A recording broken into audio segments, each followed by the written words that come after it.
Bonjour les amis, Marc Maillot encore avec vous pour lire un passage tiré de l'Évangile selon Luc au chapitre 2, les premiers 5 versets. Il s'agit bien sûr de la naissance du Christ. En ce temps-là, l'empereur Auguste publia un édit qui ordonnait le recensement de tous les habitants de l'Empire. Et ce recensement, le premier du genre, eut lieu à l'époque où Quirinius était gouverneur de la province de Syrie. Tout le monde allait se faire recenser, chacun dans la localité dont il était originaire.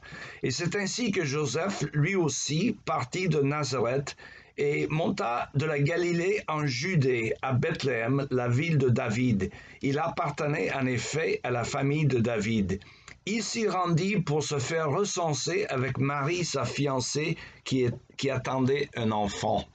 Vous connaissez tous ce passage célèbre. Le texte que nous avons aujourd'hui est révélateur de la méthode de travail de l'évangéliste Luc, qui nous écrit l'histoire de la naissance du Christ sans évoquer, comme l'a fait Matthieu, qu'il s'agissait de l'accomplissement d'une prophétie du prophète Michée, 4e siècle avant Jésus, par lequel on apprend que le Messie naîtrait à Bethléem, en Judée. Le problème était que Marie et Joseph habitaient en Galilée, quelques 140 kilomètres au nord de Bethléem. Mais le maître de toute l'histoire, le Seigneur Dieu, il sait arranger les circonstances comme il le fait toujours pour accomplir ses desseins. Le couple Marie et Joseph fut obligé de se rendre donc de Judée à Bethléem, précisément pour être recensés selon l'ordre de l'empereur Auguste. Alors, l'évangéliste Luc, qui a fait son travail de journaliste avant d'écrire, d'ailleurs, vous pouvez consulter son prologue où il explique qu'il s'était renseigné auprès des témoins oculaires. Il nous explique le contexte historique comme il le fait d'habitude. L'empereur à l'époque s'appelait Auguste, tout le monde a entendu parler de lui. En plus, il y avait un dénommé Quirinius qui était, pour la deuxième fois peut-être, gouverneur de la province romaine que l'on appelle la Syrie. Mais c'est ici où certains voyaient autrefois un problème, car d'après les annales profanes, Quirinius était gouverneur quelques années plus tôt, c'est-à-dire 6 avant Jésus-Christ, et donc Luc s'était donc trompé peut-être. Mes amis, c'est pas vrai. Dieu ne nous demande pas de croire à ce qui n'est pas vrai selon les normes de la vérification normale. La Bible ne se trompe pas.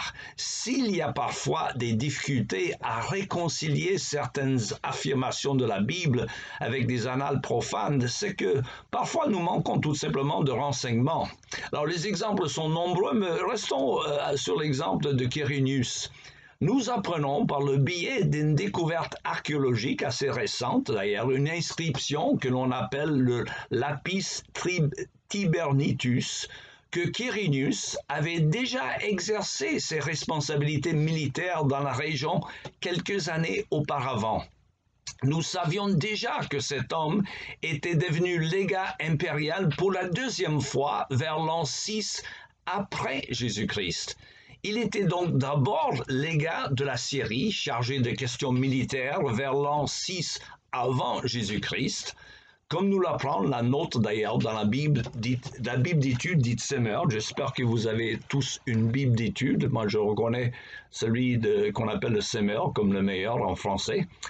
Mes amis, Luc, le contemporain de ces événements, ne s'est pas trompé, rassurez-vous, en nous transmettant ces renseignements sur la naissance le plus important de l'humanité, la naissance du Christ, Dieu en chair parmi nous.